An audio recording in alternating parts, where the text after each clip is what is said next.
मी Punjab duck हे आहेत आमचे बीड जिल्ह्यातले सगळे मित्र आहेत आणि मी जात आहे पंढरपूरला आणि धारूरच्या घाटामध्ये हे तळ आरणवाडीचं.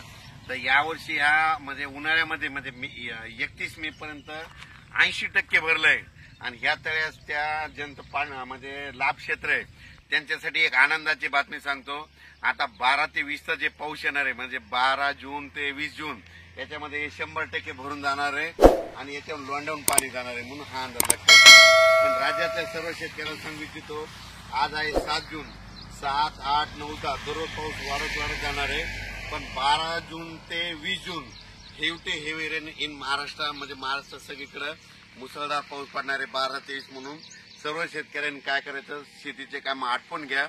आज आणखी 2-3 दिवस देखील आहे पण आज देखील राज्यात भाग बदलत पाऊस पडणार आहे म्हणून हा अंदाज लक्षात येतात.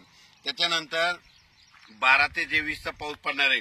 सगळ्यात जास्त पूर्व विदर्भ, पश्चिम विदर्भ, दक्षिण महाराष्ट्र, उत्तर महाराष्ट्र, कोकणपट्टी, खानदेश, मराठवाडा सगळीकडेच पडणार आहे.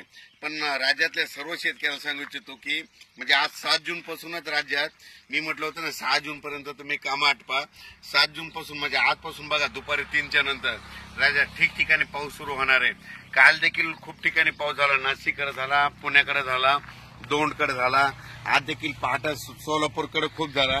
असाच पाऊस काय होणार, दररोज वाढत जाणार आहे. पण 12 ते 20चा मात्र राज्यात मुसळधार पाऊस पडणार आहे म्हणून हा अंदाज लक्षात घ्यायचा.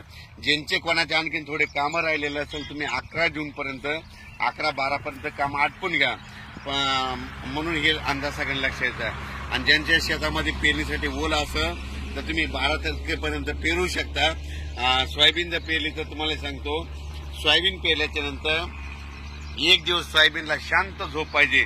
म्हणजे पेरल्याच्या नंतर त्या दिवशी शांत झोप म्हणजे कशी की त्या दिवशी पाऊस यायला नाही पाहिजे.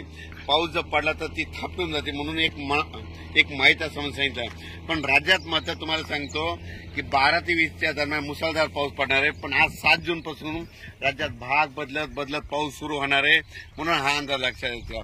हे बीड जिल्ह्यातलं आरणगावचं इथे साठवण तलाव आहे, 80% भरलाय आणि आता ह्या 12 ते 20 मध्ये मात्र 100% भरून जाणार आहे. आणि यावर्षी बीड जिल्ह्यामध्ये जिथे छोटे तलाव आहे सगळे भरून खडे देखील फुटणार आहेत.